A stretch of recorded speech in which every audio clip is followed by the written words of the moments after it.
Unión Raza, bien plantada. Raza Podcast. Ves acá, es la sangre de lo que nos ha costado. De Las Vegas pa' donde sea, la palabra es ley. El que camina derecho no se dobla ante el rey. Welcome to the Union Raza Podcast, episode number 22. We have a very special guest in the house today, but I'm going to throw it over to Iram with our special time. What's going on? What's up, Racita? Welcome to the Union Raza Podcast number 22. I know we're an hour late, but we're trying something different. We're going to see what happens if we get a little bit more engagement. I want to give what's up to my co-host, Alec. What's and up, my other co-host, Stevie Wonder looking motherfucker. And again, our special guest, el compa Marco Rueda. What's going on, everybody? Thank you for having me. Thank you for this podcast, guys. Yes, sir. How's everybody doing? How was everybody's day? Happy Friday to everybody. We've all been grinding here at Artkore, getting shit done. And happy to be here, with everybody. Happy to be here with you, Iram. Happy to be here with you, my dad. And happy to be here with you, Marco. And I do want to give a shout out to ChatGPT, who changed his last name from Raza to Rueda because it said, oh, you're misspelling Rueda. So my bad on that one. So it's Raza, not Rueda. AI is racist, bro. You mentioned that, bro. It's because the wheel keeps spinning. Yes, sir. Raciel, how was your week? It was good, bro. A lot of grinding, a lot of tasks to complete, but it was good. I'm glad it's Friday. Saludcita de la buena. Ya llevo como 4 cheves y 2 tequilas, so you could see the doodle stuttering. But hey, I want to welcome Marco. Bienvenido al Union Podcast. Thank you. I spent so much time at your office. It's about time you guys invited me. Mira, yo no quería, güey, pero... I know. No. We've actually known Marco, maybe about 4 years already? Little longer for Little Raciel. longer? Me and Raciel going back a little longer, yeah. But I think I started coming to you guys when I opened up the business in 22. Yeah, El Faro Consulting. El Faro Consulting. ChatGPT didn't fuck that up. Again, so tell us a little bit about yourself, Marco. Where you from, Well, I was born in El Salvador, right? I was born in El Salvador in the 80s. There was a civil war going on. I had some relatives that were organizers in, they were working, organizing campesinos, were organizing themselves, right? Collectives, things like that. And, at a time where it wasn't a good idea to do that. So we had to leave, right? So we left in 1988, went to LA, lived in LA for about 8 years. And then, like a lot of families in Vegas, there was jobs here, casino jobs, construction jobs. So my family decided to move to Vegas when I was 14, and I went to school here. And my tias worked at casinos or Mission Industries, the big laundromat that does all the work for the casinos. And my uncles went to go build houses. You know what's funny? My mom works. I was about to say that. Yeah, my work Mission Linen as well. Yeah, there's a lot of families out there, bro. Chances are, people see me sometimes and they're like, "You're so and so's nephew, huh?" I was like, "You're so and so's son." It's all from Mission, bro. Yeah, that's Brady Industries now. Yeah, because we don't bring that up much. We bring the fact that my mom didn't retire from the client, but yeah, she worked for Mission Industries, Mission Linen. Yeah, man. That's true. She started actually in Lancaster, bro. She worked for Mission Linen in Lancaster, and then when we moved out here, when we went in Cali, when we moved out here, that was her first job, Mission Linen, before she joined the union of the culinary. I remember the culinary picket lines, bro. When they were organizing, when we were kids. Yeah, I remember the picket lines and stuff. My little brother and I used to do shift changes at the picket line. Whenever I couldn't be at the line, my little brother was at the line, and that whole line is always family, bro. It's like, it's the beautiful thing about a picket line is everybody that's there is all family, because it's all the people that come to the barbecues, go to the birthday parties. Yeah. It's all family, bro. That's crazy. A nosotros no nos tocó nada de picket lines, honestly. No, nos tocó more for the locals. I would go to the local and I would see my dad playing poker and just waiting to be called to the next job. Dude, every time I go to the culinary union just to hang out, I run into somebody I know from the family, bro. It's funny. Yeah, they're out there checking on their, whatever, right? Yeah. Shout out to Culinary Union. Shout out to Culinary, bro. So you pretty much grew up here in Las Vegas as a teenager. What school did you go to? So I went to Rancho High School, where I met, a friend of mine that ran for politics. He ran for assembly for the first time years later.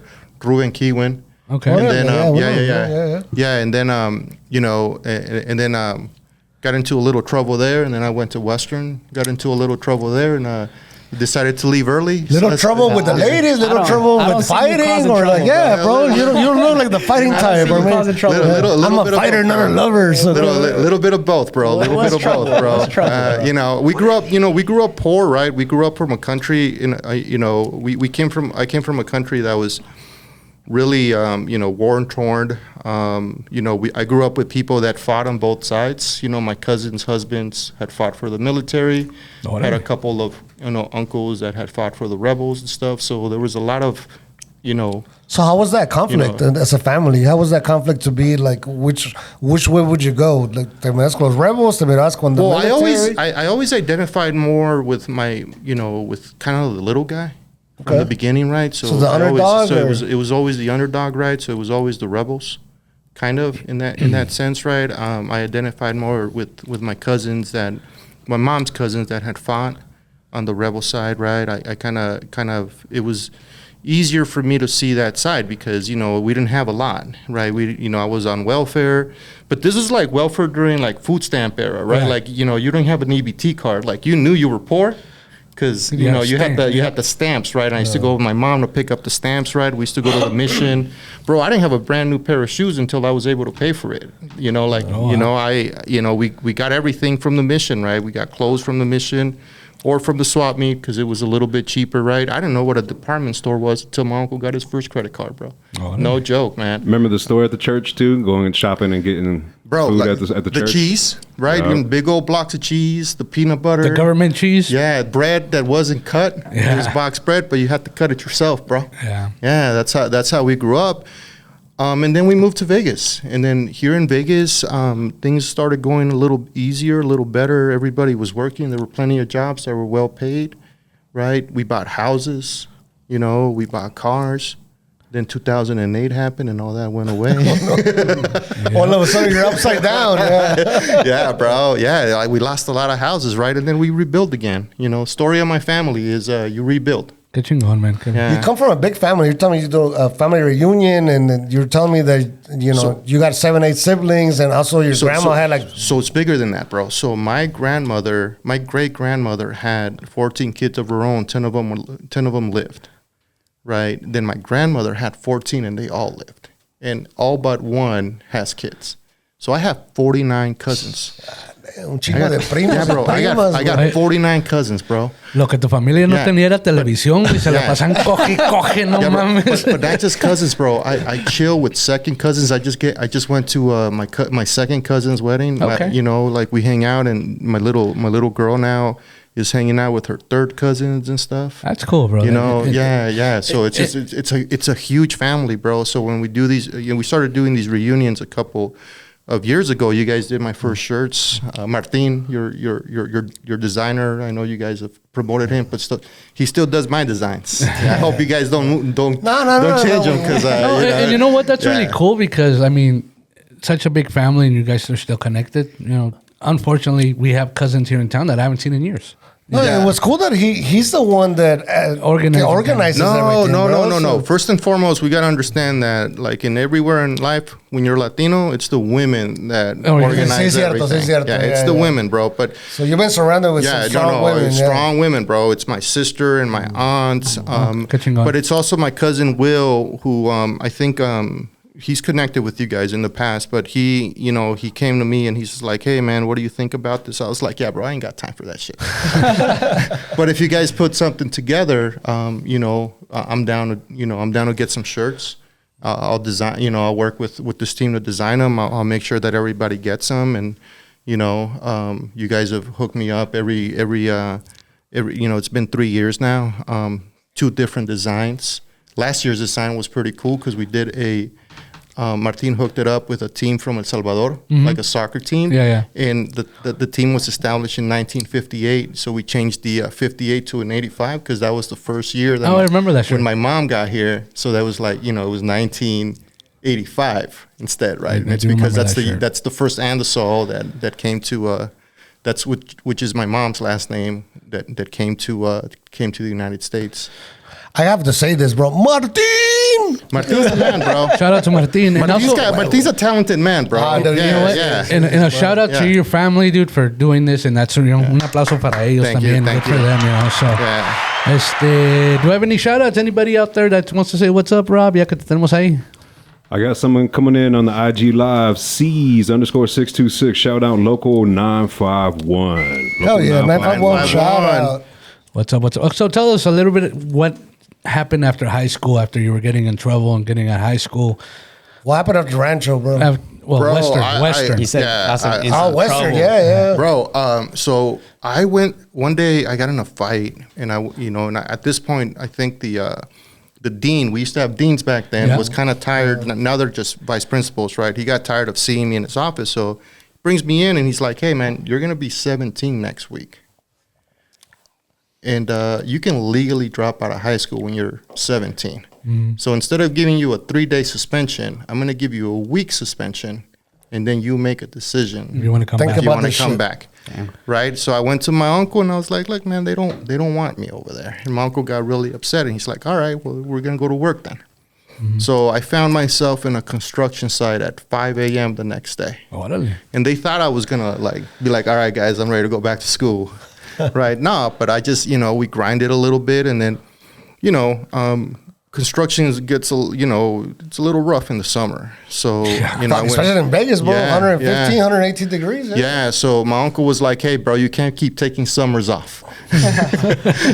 Like, this is when we actually need you. So then I went to go work for a title company, and I went to an office. I learned how to tie a tie, started wearing button-ups, and then I kind of got tired of the 9 to 5 showing up to an office stuff.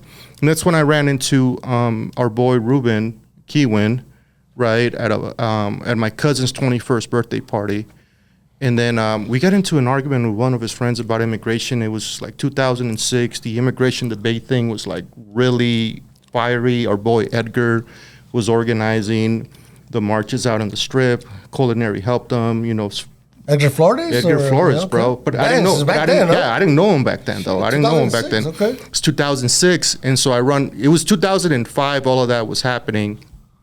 And then Ruben told me, it's like, hey, man, I'm going to be running for office next year.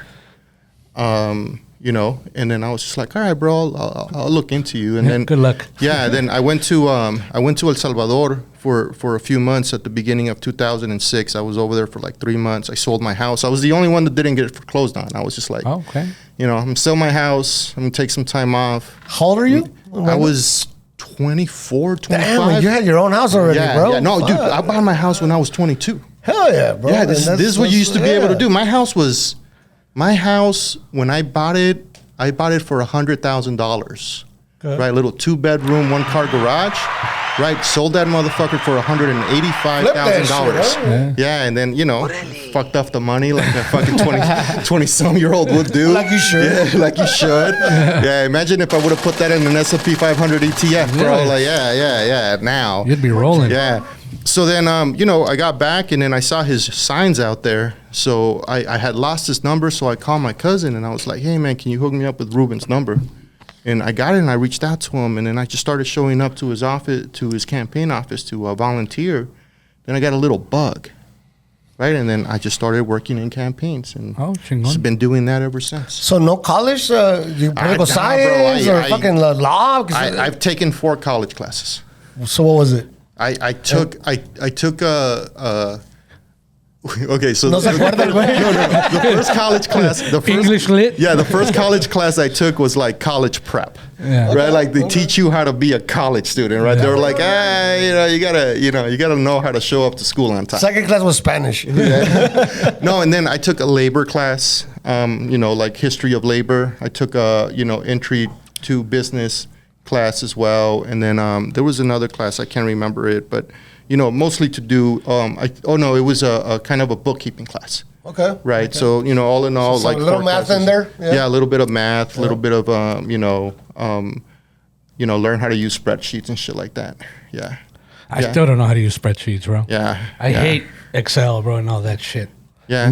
You were never good at math, bro. No, I'm pretty good at math. You think so? Oh, yeah. Yeah. I didn't think so. I learned something new today. No, yeah, I'm pretty good at math. I don't need my fingers, bro. He's got a calculator for that, bro. He knows how to use a calculator, bro. That's all you need. ChatGPT, bro. Yeah, ChatGPT. Por eso se hacen pendeja la gente, güey. Because everything's on the computer now. Yeah, man. Yeah, so that's how I that's how I got into politics, and then I've just been working in politics ever since. It's been 20 years this year, actually. Fuck that, 2 decades already. Yeah, so how do you start into politics? You went, I mean, you already said you got So I started as a volunteer.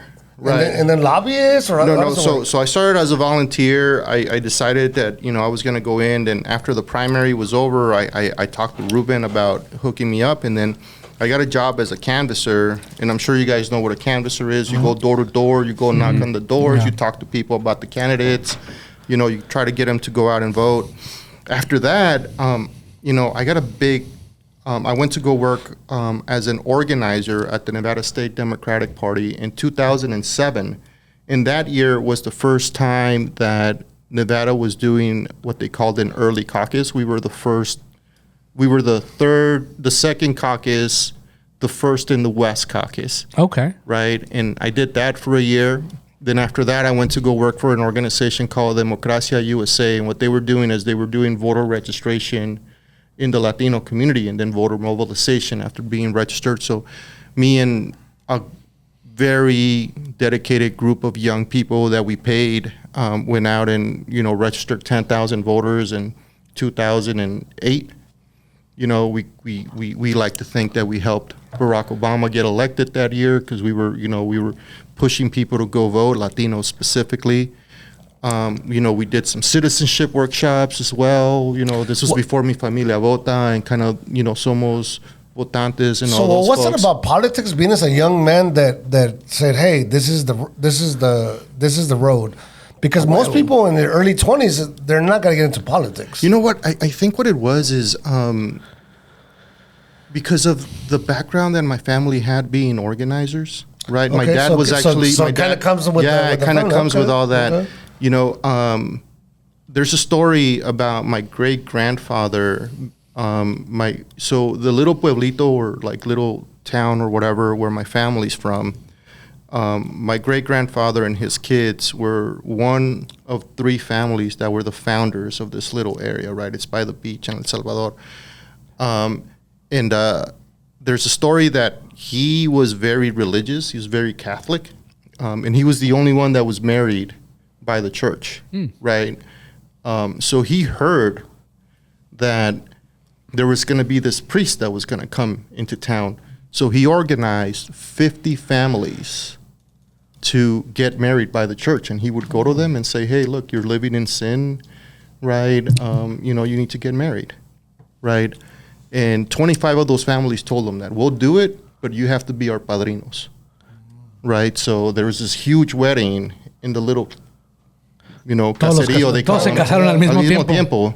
And because he thought, this was, good for them, and he was super religious, and So he was an organizer. So he was an organizer, right? Yeah. So that, and then his sons became organizers in El Salvador as well. They organize themselves and their neighbors into bringing lands together and, cultivating those lands, selling the produce.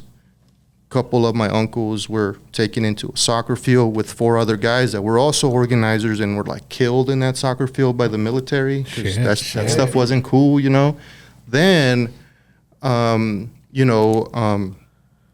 other uncles, they're brothers, so my mom's uncles, they kind of went out into the world and, kind of helped put together the rebel army. A couple of my cousins joined the rebel army and stuff, and, they fought.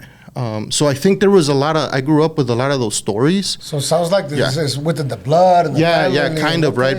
My dad was what they call a unionist, right? Like he was trying to organize workers in the city, right? The sindicatos in the city.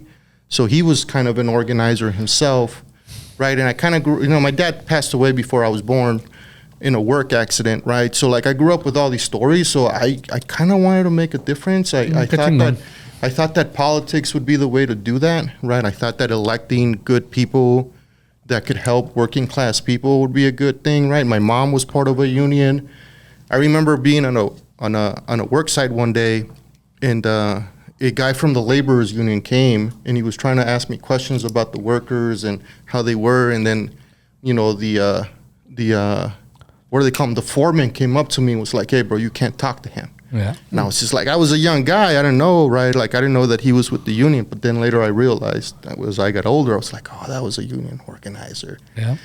And now you see it. Back then, you can make the jobs that you had in construction without being union was like, they were well paid, right? Like, even like you make $10 an hour, like I was making, you could still buy a house and, buy a car and all of these things. Today, those guys need a union. Yeah, and I mean, even then, I think they need a union. Yeah, they definitely need a union then. But I'm just saying, especially today, they weren't taking advantage of as much when it came to pay. But the benefits and all that, they were never getting. Because we've seen the difference, bro. When my dad went from non-union to union, it went from a fucking literally a trailer to an apartment, three bedroom apartment to a house. Yeah, bro. My mom gets the minimum for Social Security, right? But the culinary pension helps subsidize some of her pay now. You know what I'm same saying? thing with my pop. My pop gets his pension from Leonite 872 and vive a gusto. No vive como rico, pero no trabaja y vive a gusto. So, this is crazy. I didn't know your dad was in Luna, bro. That explains so much right now. That's where the Union Raza comes from. That's dope. We were the kids that were in the halls, bro. Ahí estábamos, and then my mom retired from the culinary, so we're here. And my grandpa organized the water district in Mexico too. Yeah, el primer sindicato en Baja California Norte in the water, so igual que tú, güey. We're like right there within. And that's why you guys opened up your shop, and we're going to be a union shop. We're the first Latino union shop in the state of Nevada, bro. Yeah, that's dope, bro.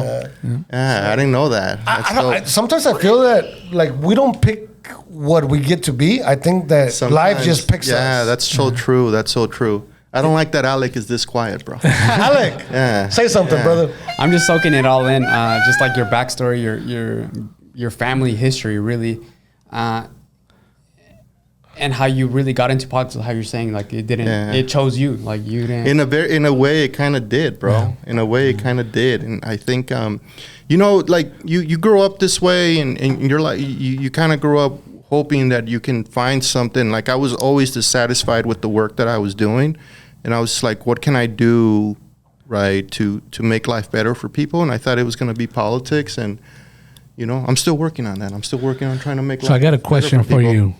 You plan on running for anything anytime soon? Nah, bro, that's not for me. No, that's not for me, bro. You're behind the scenes. I like staying behind the scenes, and honestly, like the podcasting is more like because you guys are here, right? And like we've had these conversations kind of before, and we get along and stuff. So it's not. But I get uncomfortable like doing interviews and stuff. Yeah. And you actually told us like, let me bring my candidates. I'm like, nah, bro, we want your story. So, but.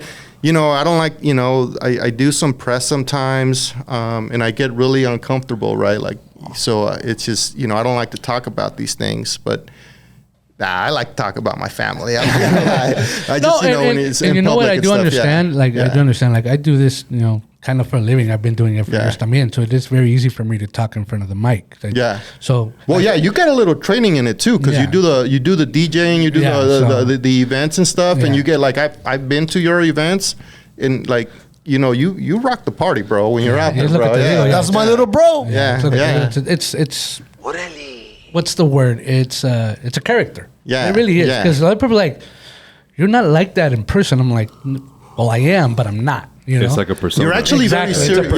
Dude, you're actually very serious when you're behind a desk, bro. You know what's crazy? That they think that I'm the serious one and mi hermano es el desmadroso. In reality, yo soy el desmadroso y eres el calmado. Yeah, dude, I know, bro. I saw you drinking before we started this podcast. No, I'm very, very calm. Dude, and everybody's like, dude, I always thought your brother was like the desmadroso. And I'm like, nah, bro. In reality, yo soy bien calmado. Yo soy desmadroso, mi hermano es el calmado. Yeah, but he gets behind a DJ booth and he's just a completely different person, bro. It's like, like he said, it's a persona. Like Rob said, it's a persona. Yeah. Anybody out there saying what's up, Rob? How many viewers we got? How many thousands? Right now, we got some people saying what's up on the Facebook. Let me shout out Vladimir Ortega. What's up, Vladis? Love from our family to the entire Union Raza team. Keep doing great things. 100, 100, 100. Then we got Jose Martin Ramos with the big old pound signs. What's up, What's Jose? up? Right, What's up? Jose. Super Pila. Chemo Meyer, Carpenters Local 91 checking in. What's Hell up, yeah, Kimo? what's up, Kimo? And then Rasmati just dropped in a comment. Tell me about a time a campaign or cause you worked on failed. Oh, What that's a did question. you learn and what did you do differently afterward? That's a question for you, brother. What's the question? Put your phone down. Tell me. It's bad news on the phone, bro, like always. All right, go ahead and repeat that. Tell me about a time, a campaign, or a cause you worked on failed.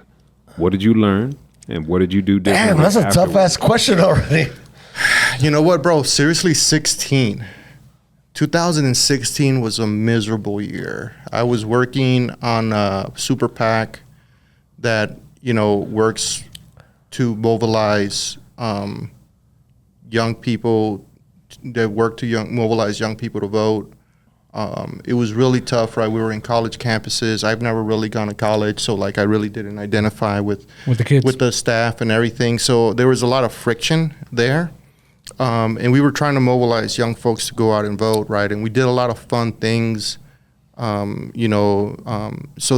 campaign was tough on me, but it was cool for everybody else, right? And then Donald Trump came out and won, bro. And bro, that took me a while to recover, bro. I went to I ended up taking a bunch of time off and just thinking about what I wanted to do. Then I went to Cuba for the second time and kind of just hung out in Cuba and stuff, and for a few weeks, about a week and a half, and just kind of hung out with people and had conversations, found these musicians that would take me out, and I'd go to their gigs and just kind of buy them dinner after that and just talk to them about politics and their views on stuff, learn from young people in Cuba about opportunities and not having any, right? Then I went to El Salvador for a month, talked to some young people about a capitalist economy with no opportunities for young people, right? And then I just took some time off. And what I ended up deciding was that I got tired of working for campaigns, working on super PACs, and feeling like I wasn't accomplishing much. So what I wanted to do was go work for a union. Okay. Right. And then that's when I started applying to nothing but union jobs, right? And it took me a while. I drove Uber for 2 months because I just wanted to work for a union. And if I wasn't going to get a job at a union, I wasn't going to work, right? I was starting to run out of money, so I was going to go find the same old job, right? And I ended up getting a job with the United Food and Commercial Workers. So essentially the workers that do the grocery stores, yes. Albertsons, Smith's, Vaughn's here in town.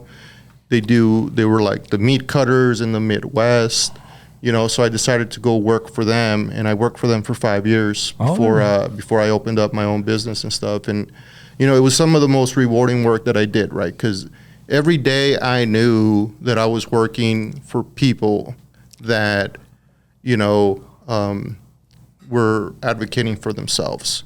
Right, we would help them mobilize to vote and stuff. We would register them to vote.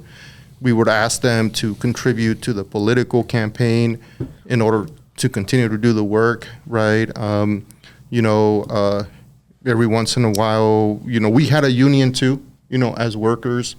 We had a union as well. So it was the first time where I knew I was going to get a raise the next year, right? And thanks to them, I have a little bit, it's not going to be a big pension, but I'm gonna have a little pension because of them as well, So it was kind of that's what changed for me. It was I want to go work for people that deserve my labor, right? Of course. So Marco, how did after all these experiences, how did El Faro? How was you inspired to start El Faro? ¿Cómo empezó todo? How was the dream? So in between the time of going to El Salvador and Cuba and then getting this job, I was starting to do a little bit of consulting on the side. I picked up a couple small projects, and what I ended up doing was, I kind of noticed that I needed, if I was going to not get a job in a union, I was probably going to end up doing this. And that's kind of how the idea started. And then, I decided that once I got the job, I just did that for 5 years. And then I went to go work for, but it always kind of stuck in my head. I was like, maybe I can do this. Yeah, it's like, maybe I can do this, right? So then one day I got a call from Cisco Aguilar, who's the Secretary of State. Yeah, good. Course, yeah. And he was shout out to Cisco. Yeah, shout out to Cisco. Vote Cisco. So in 2000 and so this is 2022, and he's like, hey man, this Latina is going to get appointed to be the lieutenant governor, because our lieutenant governor at that time had decided to go work for the Biden campaign. And he's like, everybody in town, I want you to go work for her. So I was like, all right, cool. So I went to go work for her. I was her policy director. I helped her, with briefings. I helped her, connect her to people to talk about, the work that she was doing. And, she became one of the best bosses I've ever had. And after the primary, who is that? Lisa Cano Burkhead. Okay. Yeah, Lisa Cano Burkhead. She runs now Cristo Rey. Okay. I'm talking about the quasi-private, college prep school. Yeah. Okay. She runs that now. Shout out to Lisa. Hey, what's up, Lisa? And she's like one of the best bosses I had.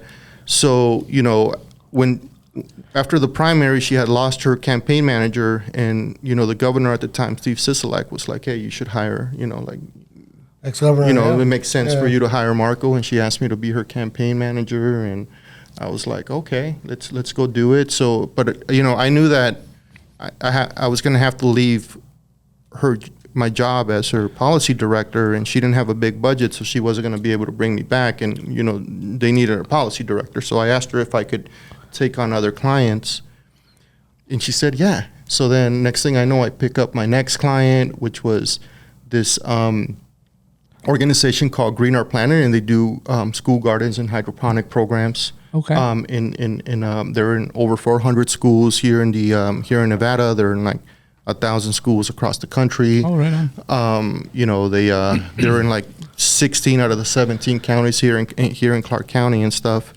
And so, that's what I decided that I was going to go do.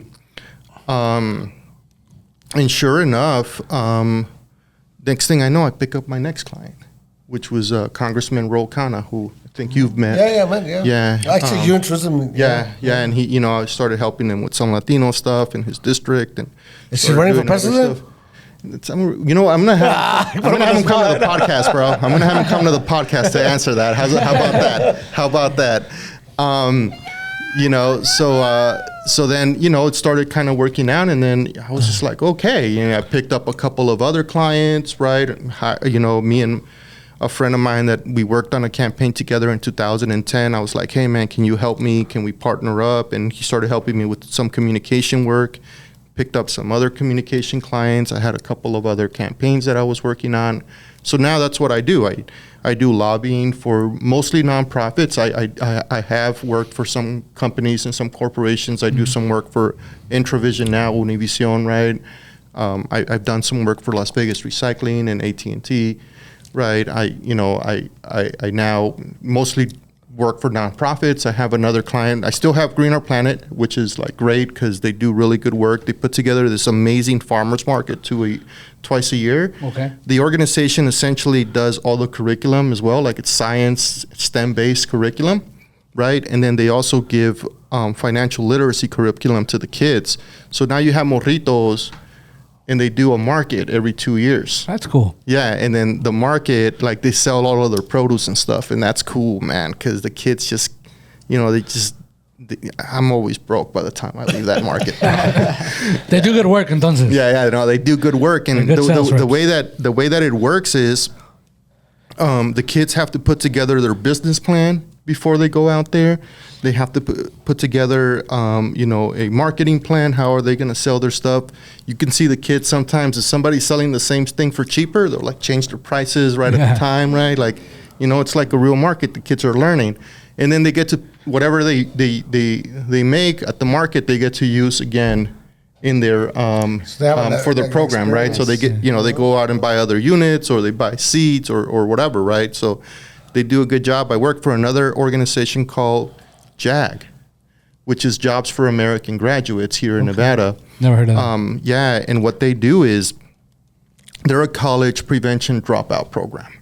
So they provide wraparound services for kids that are about to drop out of high school. That was just like perfect for me, right? Like I had gone through this dean telling me that I shouldn't be in school to now working for kids that should stay in school, right? And every kid should stay in school. I want to give a shout out to that dean for being a piece of crap. Yeah, I've heard that before. So I do work for them. Like I said, I do some work for Entravision and stuff. There's another, another school. There's a curriculum, Imagine Learning, who, they work on curriculum. Yeah, so I do some work for them as well. My partner is former Senate Majority Leader Mo Dennis. I work with him. Mo, yeah. What's up, Mo? Yeah, and, you guys know I do some campaigns as well. I got, Lena Hovhanessian, who's running for County Commission in District F here at the Southwest, doing some work for Sherry Struthers here in North Las Vegas, Ward 1. Yeah. Mo Dennis is running for Board of Regents, which kind of manages the university system, District 5. And then, Sky Barry Burris, who's running for County Recorder. The recorder's office is very administrative, right? They do all of the, making sure that your documents are straight and they're recording your stuff so no one tries to steal your house. It's pretty cool because we actually print for a lot of your candidates. Yeah. You come to us to print for them and then deliver that message. So it's good that you see it. They're your clients. You know where they're coming from. What I want to ask you, what is it in your position? What is the thing that you love about your job, and what do you hate about your job? One of my favorite things is talking to voters. We come up with these messages. We try to articulate it to the voters, and I like just hearing from voters, what are you thinking? The hardest thing is the amount of time that you have to put to these campaigns, right? So during campaign season, you're just always working, right? And you're always tired, and because of that. And now that I have a little girl, it just becomes a little bit, I miss her most, right? When I was single, it was cool, right? I just be out at all. Go. I just go, and it's okay. But now it's just I have this little girl, and when I'm going, all I want to do is come back home, to spend time with her. So that's kind of the hardest thing right now, is just leaving my little girl at home. Sometimes I want to be with her right now, but this is probably the first time I've hung out with homies since she was born. Since she was born. No. But and she's what, 3 months, 4 months? She's 3 months now, bro. Old, she's 3 months now, bro. Yeah, she doesn't use words, but she already talks back. Just like a woman. Yeah. Just saying. Yeah. Take it easy, bro. She's president one day, bro, and we're all fucked now. Alec, what do you want to say? You got a question? I know I could hear it. I know my son, dude. You can feel it. You can feel it. I can hear coming out of his head right now, bro. Look at those curls. You were talking about the clients you have now that you're representing. What makes a good campaign? What will make and break a campaign that you're doing actively that you see other campaign managers aren't doing? I think a lot of the thing that you need to understand, it's just for campaigns, you can get more money, right? You can get, more volunteers, but you can't get more time. Yeah. So for campaigns, really, it's timing, right? Can you get your mail out on time for people to understand and read it, right? Can you get, your digital communications out on time? So timing's the best thing. If a good campaign manager knows how to manage time, right? How to manage that campaign. The candidates do, they're dynamic most of the time. They're really good. You think about it, most candidates are self-starters, and you just get them to do what you need them to do. You give them the advice. Every once in a while, there are differences in opinions, right? And then you kind of find your way into the middle to figure out, the strategy and everything. You kind of have to work it out together. But the timing, you have to get it right, right? When is that candidate, when are you saying the thing at the right time, right? So a lot of that has to do. And then, the way that people vote in this state, mail ballots go out on a month before the election, early voting for 2 weeks, right? Then you have election day. So there's many different ways for people to be able to vote to make it easier for people, right? So you got to be able to switch up your message for, early vote. You got to be able to switch up your message for mail voting, right? You got to be able to do this stuff for GOTV. How do you put urgency in that voter that said they were going to vote for you to make sure that then they go out and vote? Because you got to think about this. Your average voter has to go to work every day. Yes. Right? They just don't have the time to sit there and think about who they're going to vote for. Right? So you got to take that message to them at the right time when they're ready to listen to you. Right, because they come home, they're tired. They don't want to see a commercial on TV. They want to sit down and watch the novela. Yeah, right, because they want to stop thinking about their bills and what happened at work. Right, they want to sit there and watch a sporting engagement. Right, they want to watch basketball or soccer or a boxing match. Something that really upsets me about the voting and everything. Every election, I hear it. I hate this, I hate that, I hate this, I hate that, I hate this. Okay. Did you vote? No. Why the fuck didn't you vote? Oh, because it wouldn't have made a difference. So a lot of people say because it's fucking rigged. Is it rigged? Do we need people out there to vote? Bro. See, the thing is, it's democracy, right? So you have the right to complain, but you also have to understand that you get an opportunity to vote for the people that you want to vote for. Sometimes the people that you want to win don't win. Sometimes certain consultants do, they'll play their tricks and stuff. Mm-hmm. But at the end of the day, you have to understand that the people that count the votes are people like you and me. Yeah. Right? They're just people that are getting paid a certain amount of time per an hour. They care about their community. So they sit there and try to help you to vote, right? And then they just go to a bigger office where all the ballots are, and then they count them. Right, then they send those votes in a very secure way to the Secretary of State's office, so then the Secretary of State can report them. Right, I think I was having this conversation with Alec before the podcast started. I think one of the problems that we're having today, especially for young people, is that sometimes candidates are not inspiring people to go vote for them. Right, they're not talking about the issues that they necessarily care about. Or like Alec was saying, he reads all the mail when it comes into you guys. They read all the flyers and all the pamphlets and stuff. And it's just they're all saying the same thing. And then they get elected and they don't do what they said they're going to do. Mm-hmm.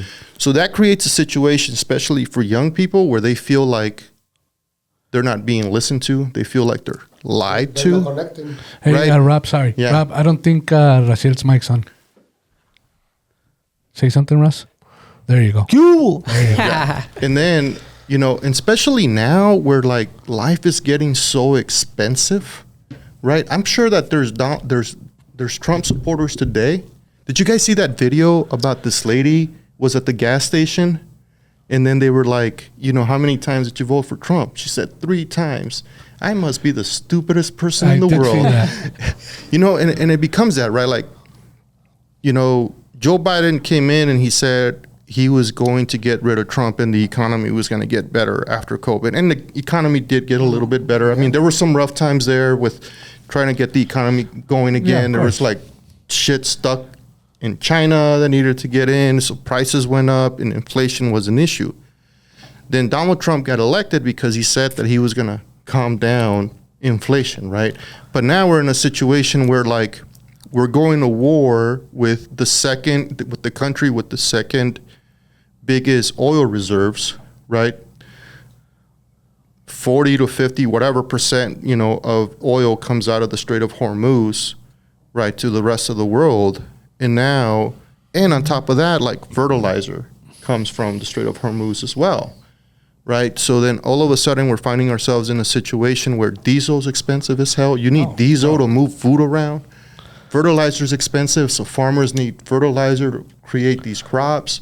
So now, like, you know, I paid $75 for gas. I have a little hybrid, right? Like my little hybrid truck. I love that. Bro, we just shipped to Washington. It was a chip. It was 2 pallets, and we used to pay, average was $1,400. That was the average. Yeah, $2,000, bro. Yeah. To go to Washington. Yeah. But imagine that. So that growth stops. Imagine just knowing, like, I'm not even afraid to tell my customer, bro, you got to pay $2,000 to deliver this to Washington. Yeah. So, and my question is, what would happen if all of us that are eligible to vote would vote? Toda nuestra gente, nuestros jóvenes, toda nuestra cultura, toda nuestra gente dijera, I'm going to go vote. What would happen, bro? We're the fucking sleeping giant. Yeah, I don't know, man. I think if our people went out and voted and stuff, like, they start listening to us, right? You got to understand that what happened about 100 years ago during the Great Depression, right, was people were, like, screwed economically, right? The stock market had destroyed the economy, right? And then you had, like, Franklin Delano Roosevelt come in to legislate on behalf of working people. And what happened? You know, the Democrats stayed in power for fucking decades.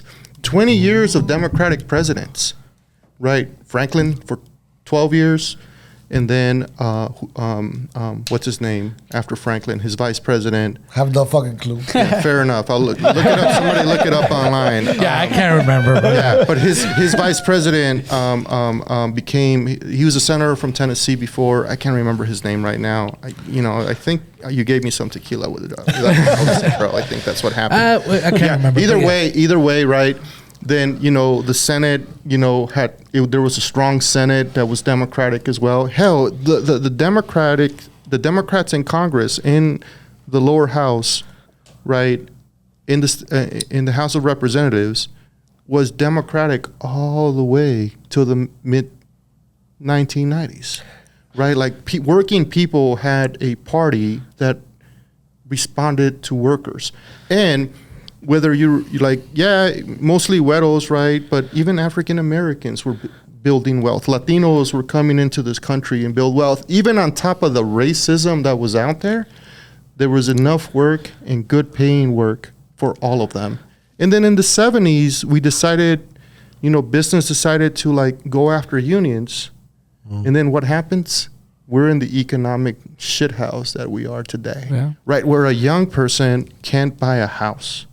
Right, where a mother has to make a decisions on, like, you know, paying for healthcare or paying for groceries. Yeah, right. It's getting tough out there, right? And Donald Trump promised the white working class and, you know, and the Latinos that voted for him that life was going to get better for them. Yeah, and it's crazy because I'll see videos on social media, you know, reporters or someone talking to Trump supporters and telling them, why'd you vote for Trump? Oh, his policies. Okay, name one. They can't. Oh, why'd you vote for Trump? Oh, because he was going to do this, this, and this. Well, he didn't. You know, it's like, that's why I always thought that shit's like a cult, bro, honestly. You know, parties can be that way sometimes. It feels like the MAGA side of the Republican Party kind of seems like a cult, right? He can't do anything wrong. Nothing wrong, right? You know, and for Democrats, it's sometimes like I know a lot of people that, you know, have worked for the Democratic Party, and then they say something like, you know, now I used to be that person, right? I'd be like, no, the Democrats need to do better for working people, right? And they're like, oh, dude, shut up, man. We're gonna lose if you keep saying these things, right? But now everybody's saying it, so, like, I'm in with the majority, you know. I have a question, right? Trump and everything that he's done. Dude, you're scaring me with that. Because then, isn't that the essence of politics? You want people to vote for you so you stay in power, right? And he is in power, and he has basically a cult following. A cult following. Is that politics? Is that now? Well, that's definitely a part. That's fucking marketing, bro. That's definitely a part of politics, right? Like, I think we were talking earlier. Politics is, you know, war without, you know, the violence, right? It is a part of politics. Like, you need a base to be able to stay in power, right? Even like in Iran, right? Like you had the Ayatollahs and the military, right? Like, they had to have some supporters in order, like, right before we went to war with them, there was hundreds of thousands of people, millions of people in Tehran and other cities in Iran, pushing out, saying like we want a different government, right? Then we decide to bomb them, right? So have you seen these videos, the Lego videos that Iran's putting out? No. So, well, you're not on social media. No, he's not. So Iran's putting out this like propaganda, like these Lego videos, and they're putting out these bangers out like every day. Really? I'm about to check them out. So it used to be that the people that are putting out these videos were actually putting anti-government videos. Right? Then they started getting bombed, and the government went to them and was like, "Hey, can you put anti-American videos out there?" Interesting. And they were like, "Yeah."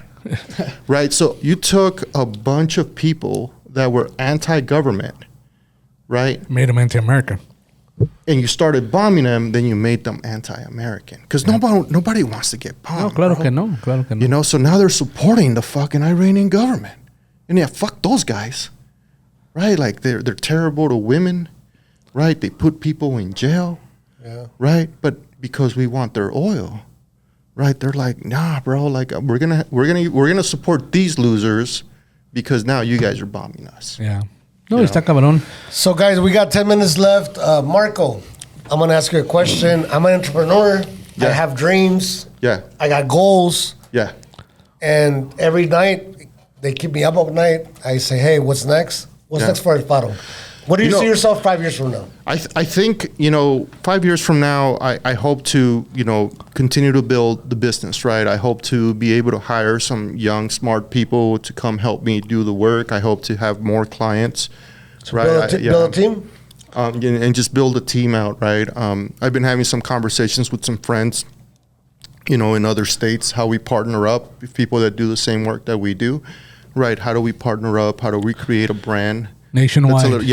That's at least regional, okay. Right? But baby steps. Yeah, baby steps, right? But I see myself, continuing to work in what I've been doing. I just, I like what I do. I like working for good people. I like working for good small businesses and good organizations.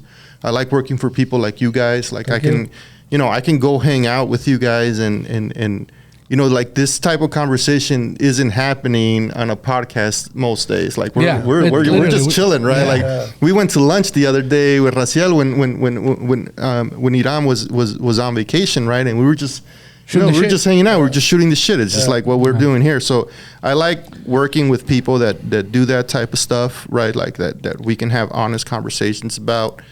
I think I identify with you guys so much because you guys have built a business too, and you guys, sometimes some years are better than others in the struggle. Course, so that's business. I can talk to you guys about how do you guys do the woes and how do you guys deal with the woos and all of that other stuff, right? So yeah, I see myself doing that. My wife, I met her through the work that I do. She used to work for the union as well. After I left, she got my position, and that's how we met. Maybe my wife comes and works with me as well and helps with the business. She's a lot smarter than I am, so why not? Shout out to my wife. Smart too. Maybe creating partnerships with other, smarter people than me, and just building out a strong Latino brand because we need that voice in the legislature. We need that voice at the city council. We need that voice at the county commission. Right, so just continuing to build up a business that can continue to do good work. So 5 years from now, I don't see myself doing anything different. I see myself doing it for more organizations. And I see you working. I see you answering your phone. I see you advising. I see you saying, "Hey, this is the right way. Let's hold on." So you're in the right path. Yeah. Building that team, it's just. Yeah. It's just a matter of time. And as far as the Artkore Union Raza, we're right here, bro. I know that. So remember last year, and I should have done that this year too, but I just did the one logo. Last year on the shirts that I did for the family reunion, we had both, Should have put Union Raza on there, but it was Artkore and El Faro Yeah, on those I shirts, remember bro. that, Yeah. So it's just like we made it look like a soccer shirt. So we need to put some logos on that stuff, right? So shout out your candidates, bro. I know you work hard for them. Yeah. So Lena Hovhanessian, who's running for Clark County Commission in District F. So if you're in the southwest of the county, out there from Blue Diamond to Summerlin South. To over there by downtown Summerlin and stuff, you'll be seeing her on the ballot, especially if you're a Democrat. If you're in the northeast, over there by the base, and a little bit closer, on the east side, over there in North Las Vegas, Sherry Struthers, that little woman's badass, bro. She's, she was in the Navy for years, and she provided fucking support to Navy SEALs, bro. Oh, wow. Yeah. Sherry's a badass lady, man. And then Sky Berry Burris, who has been doing a lot of work. She's been working at the recorder's office for 15 years. She knows what to do. It's an open seat over there. She doesn't have a lot of money, but she's working her ass off. And she wants to be a recorder, and she wants to make sure that all of the documents are protected. I wanted to bring her today, but she couldn't make it because she's out there working. Talking about real estate, no? Yeah. Well, it's more than just real estate. It's just like the realtors in the title company. The realtors send the documents to the title company so people can sign it, and the title company send the documents to the recorder's office to ensure that stuff gets logged into government records, right? And it gets done. She's been doing these homestead classes, right, and teaching people how to do their homestead. So like a homestead protects them from getting sued and stuff. It protects your home. So if somebody can't just put a lien on your house, right? A lot of people do that. And, a homestead protects you up to a certain amount of money, protects your house up to a certain amount of money. So, go get a homestead. And then, Mo Dennis, who is running for Board of Regents. Yeah, and Mo has been, the Board of Regents is important, right? Like education is really expensive, especially, at the university and college level. So you need somebody that can keep the cost down, that understands students. He's got kids that have gone to college as well, and he's seen the struggles of students as well, right? And he just wants to make sure that students have a voice at the regent level and stuff. So vote for those folks if you see them on the ballot. Yes. Ballots will start dropping in a couple of weeks. So check your mailbox. Make it easy for yourself. Just fill out the ballot and then put it in the mailbox and stuff. If you have questions, you'll see the voter guide starting to come out and things like that. Yeah, and at the end of the day, check these candidates out, check other candidates out, see what they're about, see if they flow in your level and what you want in the city, and go out there and vote. Yeah. And the most important, Raza, you gotta go out and fucking vote. You can't say, shit is rigged, shit is... No, go and vote. Get your fucking... Que te escuchen, cabrón. Let's do this. El Faro Consulting. El Faro Consulting, guys. Estamos. If you own a small business and you need to interact with the government, hit me up. Yeah. Social media, phone numbers. Yeah. Say it. If you want, just go to El Faro Consulting, add El Faro Consulting. My name is Marco Rauda. You'll find me there. If you want to get a hold of me, call these guys or hit them up on social media. They know how to hit me up there. Mm-hmm. If you want to run for office one day, look, man, I'll sit down with you and I'll tell you if you should or not. Part of my job is to tell people that they shouldn't run. Straight up. Yeah. So, but if you're interested in running for office, hit me up. I will say this, though. If you're running for office and you need campaign materials, you go to Artkore. Thank you, sir. Thank you, brother. You go to Artkore. They do good work. We do have a gift for you, Canalito, before we go. Oh. Right here. So we appreciate you, Rob, while we're doing this. I was wondering what was in this. Any last shout-outs out there, Rob? También. Bro. I got somebody commenting on the homestead right now. It says, homestead, grade up to an amount. Just get an LLC and have it managed by a trust that's managed by a trustee. That's coming from Blue Collar Dream. Blue Collar Dream on the comment. Thank you. Shout out. Bro, I should have had this before. I'm the only one over here with no Artkore gear, bro. Had to put a sticker in a cup. It's all good, brother. Yeah. We got you a hat and we got you a polo también, Canalito. I saw the polo. I'm going to take this out next time we go golf, guys. Ya sabes, Canalito. I'll bring my daughter with me. I'll bring my daughter with me, bro. Thank you for being part of the podcast. Marco, Raciel, Alec, appreciate you guys. Rap también. I hope everybody has a great weekend. Nos vemos en el Take It Easy. Thank you. Before we go, Cinco de Mayo weekend, don't get too fucking stupid like me, but just have a good time out there. There's going to be some good fights. 5 de Mayo weekend. Raza. 1 de Mayo también is May Day. Let's fucking make this happen. Yeah. Have a good time. Shout out to all the workers. It is your day. Yeah. Blessings. Nos vemos. May Day. Al rato. Later. Thanks for having me, guys. This was fun. Ay, no más. No es moda. No es pose. Esto es Junior Raza.